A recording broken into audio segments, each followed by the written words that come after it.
عزیزان گرامی وقار، آج کی اس محفل پاک میں ہماری زندگی کا دستور حیات جو اللہ تعالیٰ نے ہمیں عطا کیا ہے، ایک لا بلکہ ایک پوری مکمل زندگی کا ضابطہ، جسے ہم قرآن عظیم کہتے ہیں، اسی مکمل ضابطۂ حیات اور اس دستور حیات والی کتاب کے متعلق کچھ باتیں عرض کرنے کی کوشش کروں گا۔ ظاہر سی بات ہے، دنیا میں جو بھی چیز ہے اس کے استعمال کے طریقے بنانے والا خود ہی بتاتا ہے۔ کوئی بھی مشین اگر بنتی ہے تو اس کے ساتھ ایک بکلیٹ ہوتی ہے کہ اس کے استعمال کرنے کے طریقے کیا ہیں۔ آپ کوئی بھی گاڑی خرید کر کے لائیں تو اس میں بھی لکھا جاتا ہے کہ اس کے فنکشنز کیا کیا ہیں، فیچرز کیا کیا ہیں۔ تو ہر مشین اور ہر آلے کے استعمال کرنے کی چیزیں بنانے والا خود اس کے ساتھ دے دیتا ہے۔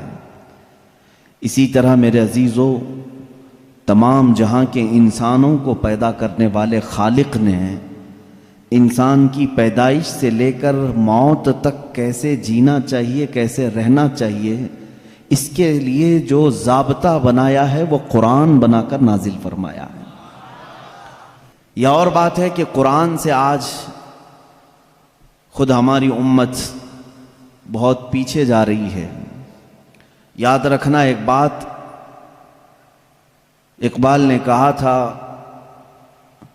گر خواہی مسلمان زیستن، نیست ممکن جز بقرآن زیستن۔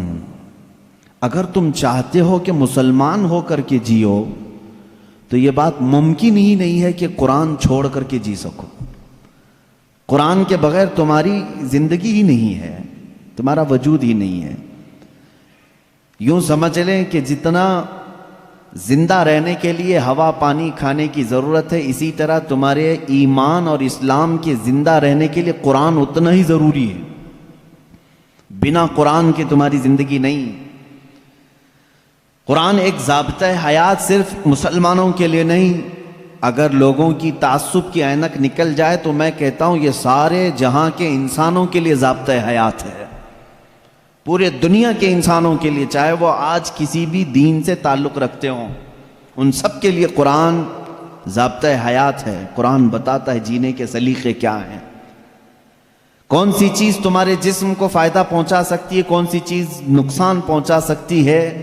اب میں آپ کو بتاؤں، گاڑی کسی نے بنایا اور آ کر کے آپ مجھ سے سوال کر رہے ہیں اس گاڑی میں کیا ڈالوں، میں تو آپ سے یہی کہوں گا گاڑی بنانے والے سے پوچھو، وہ زیادہ بہتر جانتا ہے۔ عزیزان گرامی، آج یہی حال ہمارا ہے۔ ہمیں پوچھنا یہ چاہیے تھا کہ میرے جسم کا نظام کون سی غذاؤں سے بہتر چلے گا، اے مولا تو ہی بتا، اس لیے کہ تو نے مجھے بنایا ہے۔ اور اللہ سے پوچھنا ہو تو قرآن کھولنا ہوگا، اس مولا نے بہت پہلے ہی تمہیں سارے ضابطے بیان کر دیے۔ اب ایک بات یہ بھی سمجھ کر کے چلیں، بنانے والے نے جو تمہیں ٹرمز کنڈیشن اور جو رولز ریگولیشن بتائے ہیں اس کے خلاف استعمال کرو گے تو مشین کا کیا ہونا ہے وہ سب تمہیں معلوم ہے۔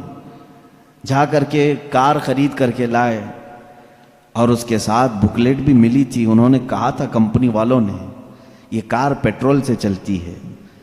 ہو سکتا ہے آپ کے پاس پیسے زیادہ تھے، آپ نے کہا نہیں میں گھی ڈال کے چلاؤں گا۔ آپ نے پیٹرول کی بجائے کہا کہ نہیں میں تو مٹی کا تیل ڈالوں گا یا میٹھا تیل ڈالوں گا، کھانے والے تیل ڈالوں گا۔ اس گاڑی کا حشر کیا ہونا ہے وہ آپ کو معلوم ہے۔ کیوں؟ اگرچہ آپ کے دماغ میں گھی اور مہنگا ہے لیکن وہ مشین کے لیے سوٹیبل نہیں ہے۔ اسی طرح اے مسلمانوں، اے مومنوں، اللہ تبارک و تعالیٰ نے تمہارے جسم کو بنایا ہے، ایک ایک رگ کو، ایک ایک بال کو اس نے پیدا کیا ہے۔ وہ بہتر جانتا ہے کہ تمہارے جسم کے لیے کون سی چیز سوٹیبل ہے۔ عزیزان گرامی وقار، دنیا میں یہ فارمولہ تم عمل کرتے ہو تو پھر یہ بات یہاں کیوں نہیں تسلیم کرتے کہ پوری باڈی کو, ہمارے پورے شریر کو, پورے جسم کو جس نے بنایا ہے, ہم اسی سے اپنے متعلق کیوں نہ پوچھیں میری روح کس سے بڑھتی ہے, میرا جسم کس سے بڑھتا ہے, میرے دل کی دھڑکنیں کس سے قابو میں رہتی ہیں, مجھے کون سی چیز زبان کے اندر لینی ہے, کس چیز سے مجھے بچنی ہے. اسی لیے میرے عزیزو آج میں یہ کہنا چاہوں گا کہ جز بقرآن نیست ممکن زیستن, قرآن کو چھوڑ کر کے جینا بھی ممکن نہیں ہے, جینا بھی ممکن نہیں ہے ہمارے لیے. اس لیے کہ وہ خلاق کائنات نے پیدا کیا اور ساتھ میں تمہیں زندگی گزارنے کے اصول بھی بتا دی. میں قرآن کے سمندر میں جاؤں اگر اور آپ کو آج لے کر کے جاؤں تو شاید اس میں سے نکل بھی نہیں پائیں گے آپ. ایک ایسے سمندر کا نام ہے یہ جس میں جو جتنا غوطہ لگایا اتنی موتیاں لے کر کے آیا, اور اس کے عجائبات, اس کے اسرار, اس کے رموز کبھی ختم نہیں ہوں گے. میں جانتا ہوں اکثر میرے مجمع میں نوجوانوں کی کثرت ہوتی ہے اور تقریباً کالج کے بھی ہیں, پڑھے لکھے بھی ہیں. میں سب سے کہوں گا آج اپنا سارا علم سمیٹ کے بیٹھو, اور میں آج تم سے مخاطب ہوں, آپ سے مخاطب ہوں. میں سارے علوم پر آج انشاءاللہ ڈسکس کرنے کی کوشش کروں گا, سارے نہیں جتنے میرے بساط کے مطابق ہیں. میں آج پہلے آپ کو یہ بتا دوں کہ قرآن اسلام کی روشنی میں ہمارے نظریے کے اعتبار سے پہلے اس کی تھوڑی سی تاریخ. قرآن جو ہے یہ لفظ عربی ہے, بار بار پڑھی جانے والی چیز کو قرآن کہا جاتا ہے, اور دنیا میں ایسی کوئی کتاب ہی نہیں جس کو سب سے زیادہ قرآن کے علاوہ پڑھا جاتا, کوئی کتاب نہیں. اتنی زیادہ کثرت سے جس کی تلاوت ہوتی ہے دنیا میں ایسی کوئی کتاب ہے ہی نہیں, کوئی کتاب نہیں. احادیث رسول بھی نہیں, کیونکہ وہ تلاوت نہیں ہوتے, قرآن کی تلاوت ہوتی. کروڑوں مسلمان ہیں اور بغیر قرآن کی تلاوت کیے کسی کی نماز بھی ممکن نہیں, کسی کی نماز بھی نہیں ہے. آپ کی نماز قرآن کے بغیر ہوتی ہے؟ نہیں ہوتی. تو کثرت سے تلاوت کرنے والی چیز کو قرآن کہا جاتا ہے, اسی لیے اس مصحف کو یعنی اس کتاب کا نام قرآن رکھا گیا. حالانکہ قرآن پاک ہماری زبانوں میں مشہور ہے, اس کا ایک ہی نام نہیں ہے, اور 27 نام الگ ہیں. قرآن پاک کو عربی میں الگ الگ ناموں سے ذکر کیا گیا ہے, بلکہ خود قرآن میں ہی اس کے کئی نام آئے. قرآن میں اللہ تعالیٰ نے اس کو فرقان بھی فرمایا, اسی کو تنزیل بھی فرمایا, اسی کو کتاب بھی فرمایا, اسی کو نور بھی فرمایا, اسی کا ایک نام شفا بھی ہے, اسی کا ایک نام رحمت بھی ہے, اسی کا ایک نام البیان بھی ہے, اسی کا ایک نام احسن الحدیث ہے, اسی کا ایک نام البرہان ہے, اسی کا ایک نام المیزان ہے, اسی کا ایک نام الامانہ ہے, اور اسی کا نام قرآن پاک بھی ہے. یہ تمام نام قرآن پاک کے خود قرآن میں استعمال ہوئے ہیں, اللہ نے خود قرآن پاک میں فرمایا ہے. کثیر نام ہے اور ہر نام کی ایک الگ الگ وجہ ہے کہ کیوں اس کا نام یہ رکھا گیا. اب اندازہ کرو آپ کہ میں ایک ایک نام کی تشریح بیان کروں تو 27 دن تو اسی میں لگ جائیں گے کہ قرآن کے نام کیا کیا ہیں. ایک ایک نام قرآن کیوں کہا گیا, میں تو اس کی ایک مختصر وجہ بتایا نا, سب سے زیادہ پڑھی جانے والی چیز ہے اس لیے اس کو کیا کہتے ہیں, قرآن. اسی طرح بیان, اللہ نے فرمایا ہر چیز کا اس میں بیان ہے, کچھ بھی نہیں چھوڑا گیا ہے, اس لیے اس کو بیان کہتے ہیں. تنزیل اس لیے کہ یہ اتارا گیا ہے, اس لیے اس کو تنزیل کہتے ہیں. احسن الحدیث ہے, سب سے اچھی بات کو کہتے ہیں عربی میں, اور قرآن سے اچھی بات کوئی ہے نہیں, اس لیے اس کا نام احسن الحدیث ہے. اس کا ایک نام شفا ہے, اس لیے کہ اس کی آیتیں مریضوں پر پڑھو تو شفا ملتی ہے.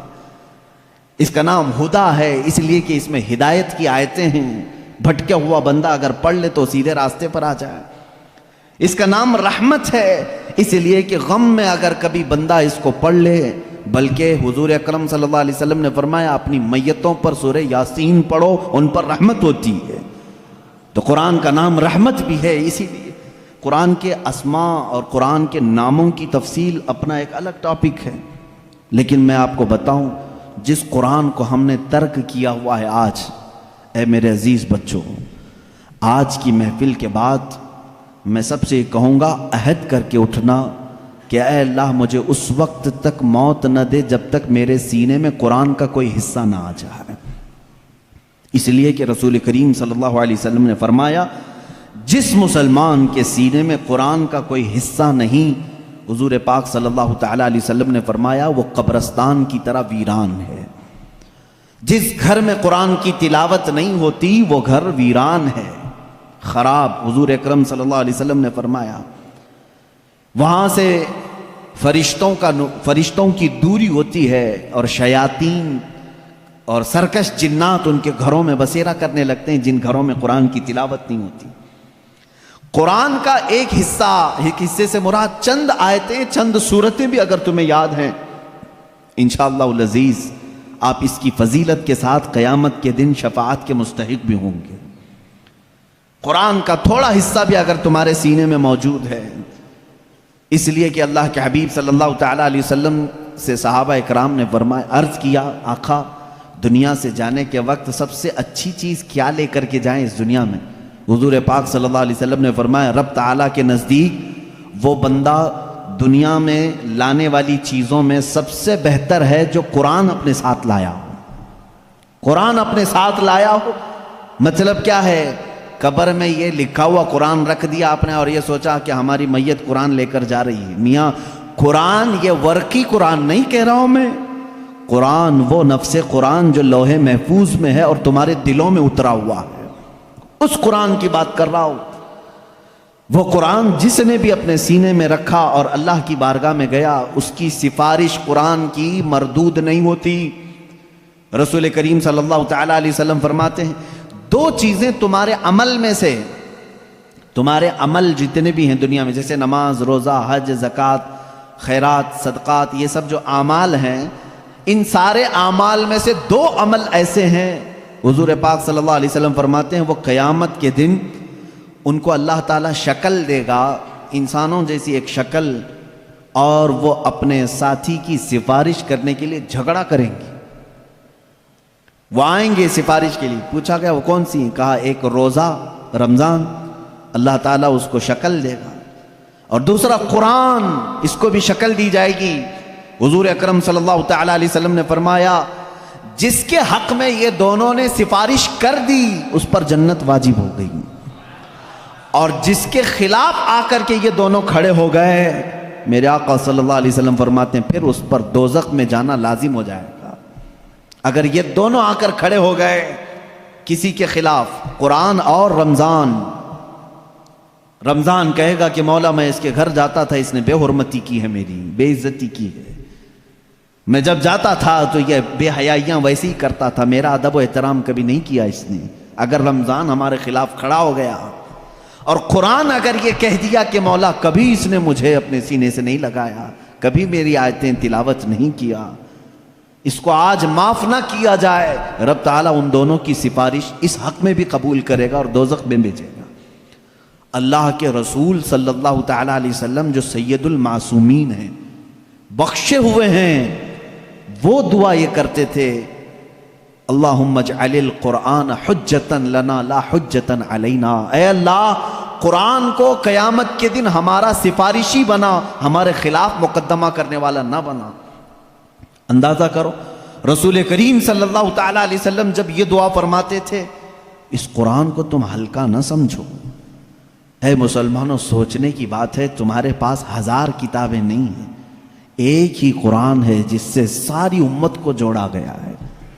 اور حد تو یہ بھی ہے اسلام میں، اسلام کے نام پر 70 سے زیادہ فرقے بنے، بہت فرقے بنے، ہر صدی میں کچھ نہ کچھ فرقے جنم لیتے رہے اور مرتے بھی رہے، آج بھی ہیں 70 سے زیادہ فرقے پائے جاتے ہیں، بلکہ خود شیعوں میں 70 فرقے ہیں، خوارج میں الگ فرقے ہیں، ان کے علاوہ اور دوسرے فرقے جیسے قادیانی ہیں، بدعقیدہ ہیں، جو اسلام کی کچھ نہ کچھ بنیادی چیزوں سے انحراف کرتے ہیں۔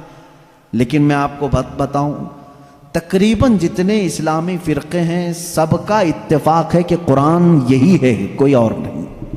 یہ 30 پارے جو قرآن کے ہیں اس پر سب کا اتفاق ہے۔ یہ بھی قرآن کا ایک معجزہ ہے، دوسرے سارے مسئلوں میں اختلاف چل رہا ہے، لیکن قرآن کا الف لام میم سورہ فاتحہ سے شروع ہو کر والناس پہ ختم ہونے میں تقریباً سارے فرقے اس کو تسلیم کرتے ہیں۔ شیعوں کا ہمارا اختلاف ہے، اہل حدیث سے اختلاف ہے، دیوبندیوں سے اختلاف ہے، رافضیوں سے اختلاف ہے، قادیانیوں سے اختلاف ہے، لیکن جا کر کے سارے مکاتب فکر میں آپ دیکھیں سب کے ہاں یہی قرآن پڑھا جاتا ہے، یہی قرآن ہے۔ اسی لیے میں کہتا ہوں ایک قرآن ہے، لیکن اس امت نے اس کو اتنا بوجھل کیوں سمجھا ہے، اس کو اتنا بھاری کیوں سمجھا ہے، جبکہ وہ مولا اسی قرآن میں یوں فرماتا ہے، ایک بار نہیں 4 بار فرما رہا ہے، وَلَقَدْ يَسَّرْنَا الْقُرْآنَ لِلذِّكْرِ فَهَلْ مِن مُدَّكِرٍ، ہم نے قرآن کو یاد کرنے کے لیے آسان بنایا ہے، ہر کوئی یاد کرنے والا، اور وہ اتنا آسان ہے، اتنا آسان ہے۔ میں نے خود دیکھا ہے کہ وہ بچے جن کو ابھی سوجھ بوجھ بھی نہیں آتی، سمجھ بوجھ بھی نہیں آتی، وہ بھی جب قرآن یاد کرنے لگ جاتے ہیں تو ان کے سینوں میں قرآن اتر جاتا ہے۔ جب میں خود قرآن حفظ کرنے کے لیے نکلا تھا، ہماری عمر 11 سال کی تھی، بہت سارے معاملات سمجھ میں نہیں آتے تھے، لیکن ہم نے تیزی سے یاد کیا، اللہ کا فضل تھا، ہمارے ساتھ کچھ ایسے بھی تھے جن کو 2+2 کیا ہوتا ہے یہ بھی نہیں معلوم تھا، لیکن وہ 30 پارے کے حافظ تھے۔ دوسری چیزوں میں اگرچہ ذہن کند ہو، لیکن قرآن ایک معجزہ ہے جو یاد کرنے والے کے سینے میں اتر جاتا ہے۔ ہاں یہ اس کے ساتھ نہیں جاتا جو اس کو بھاری سمجھتا ہے، جو اس کو بوجھل سمجھ کر کے چھوڑا اس کے ساتھ نہیں جاتا، اور جو اس سے محبت کیا اس کے سینے میں بہت آسانی سے اترتا ہے۔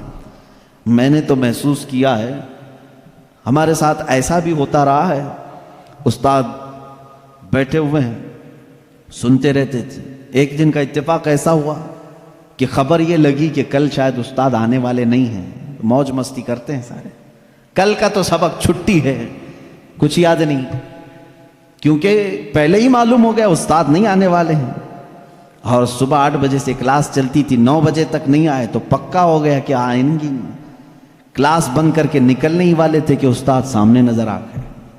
سب کو کہا بیٹھو، میری کوئی چھٹی نہیں ہے، میں تاخیر ہو گیا تھا، بس مؤخر ہو گیا تھا۔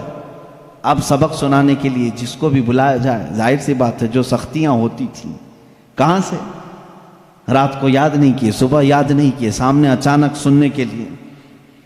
ایسے عالم میں میرا خود کا تجربہ بھی ہے، کئی ہمارے ساتھیوں کا بھی تجربہ ہے، قرآن پر ہاتھ رکھا، دل سے کہا اللہ کا کلام ہے، اتر جا جلدی سے، بس اور کچھ نہیں۔ شاید 10 منٹ لگے ہوں، 15 منٹ لگے ہوں، قرآن کے 2 صفحے یاد ہو جاتے تھے۔ جتنی جلدی پانی ہضم نہیں ہوتا اس سے جلدی قرآن یاد ہوتا تھا۔ کر کے تو دیکھا ہوتا آپ نے، کر کے تو دیکھا ہوتا۔ شروع میں شیطان بہت ورغلاتا ہے، بہت بہکاتا ہے، یاد کرنے نہیں دیتا اور بھگاتا ہے، لیکن جو جم گیا تو پھر قرآن ہی اس کا مددگار بھی ہوتا ہے، قرآن اس کا مددگار ہوتا ہے۔ اب میں چند حدیثیں آپ کو بتاؤں کہ قرآن کہاں تک تمہاری دوستی نبھاتا ہے۔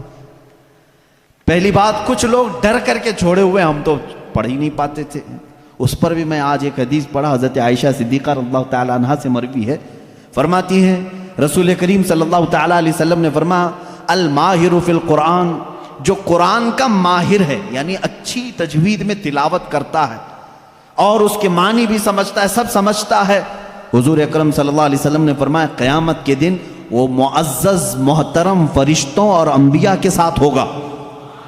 جو ماہر ہے قرآن میں، جو قرآن اچھے سے تلاوت کرتا ہے، یہاں تک تو بات ٹھیک ہے۔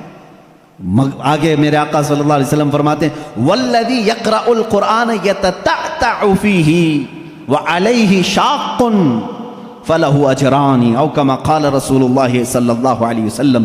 میرے آقا فرماتے ہیں اور وہ بندہ جو اٹک اٹک کے پڑھتا ہے، اس کے لیے زبان پھسل جاتی ہے، یہ صاف ہے الفاظ حدیث میں، جو اٹک اٹک کے پڑھتا ہے زبان پھسل جاتی ہے، یا ذہن موٹا ہے، زبان موٹی ہے، جلدی سمجھ میں نہیں آتا، ادھر ادھر ہجے کر کے پڑھتا ہے، میرے آقا صلی اللہ علیہ وسلم نے فرمایا اس کو ڈبل اجر ہے، فَلَهُ أَجْرَانِ، اس کو دگنا اجر ہے۔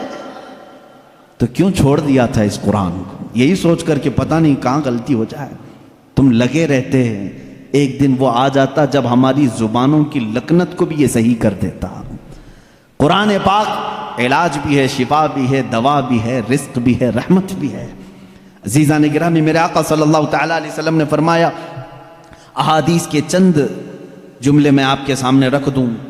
رسول پاک صلی اللہ تعالیٰ علیہ وسلم فرماتے ہیں کہ جو قرآن گھر میں تلاوت کرتا ہے اس کے لیے ایک فرشتہ ہے جس کا نام سکینہ ہے۔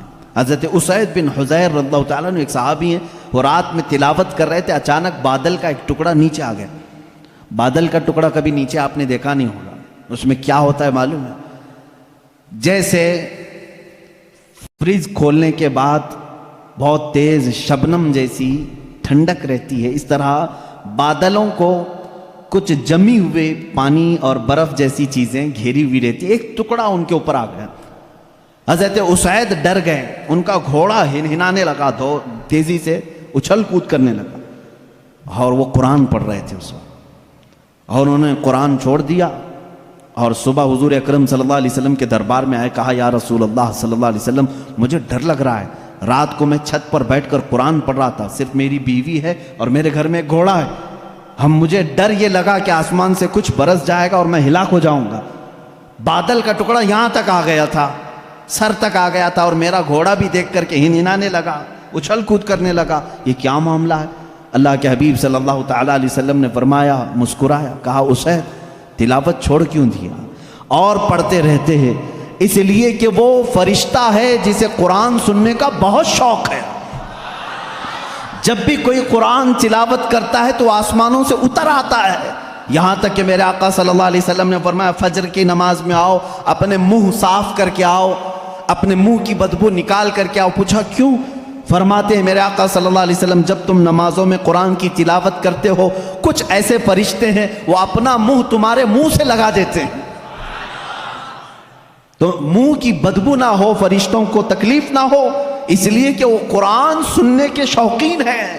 جب تم تلاوت کرتے ہو تو وہ اتر جاتے ہیں اور تمہارے منہ سے اپنا منہ لگا لیتے ہیں۔ قرآن کی یہ برکت ہے میرے عزیزو، دوسری کتابوں کے لیے کہیں ایسی فضیلت نہیں ملتی۔ یہ تو میں دائرہ اسلام میں موجود میرے آقا صلی اللہ تعالیٰ علیہ وسلم کی بتائی ہوئی حدیثیں آپ کو پہلے بتا رہا ہوں، میں پھر دنیاوی معاملات میں بھی آؤں گا کہ قرآن کہاں کہاں ہماری رہنمائی کرتا ہے۔ پہلے تو ہم اپنے دائرے میں دیکھیں، ہم چھوڑے ہوئے ہیں نا اس کو۔